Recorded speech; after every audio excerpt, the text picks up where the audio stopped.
పులి సంచారం కలకల రేపింది.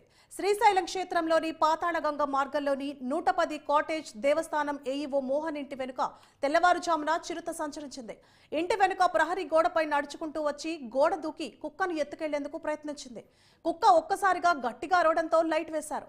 దీంతో చిరుత పులి కుక్కను వదిలేసి ప్రహరీ గోడ దూకి వెళ్లిపోయింది.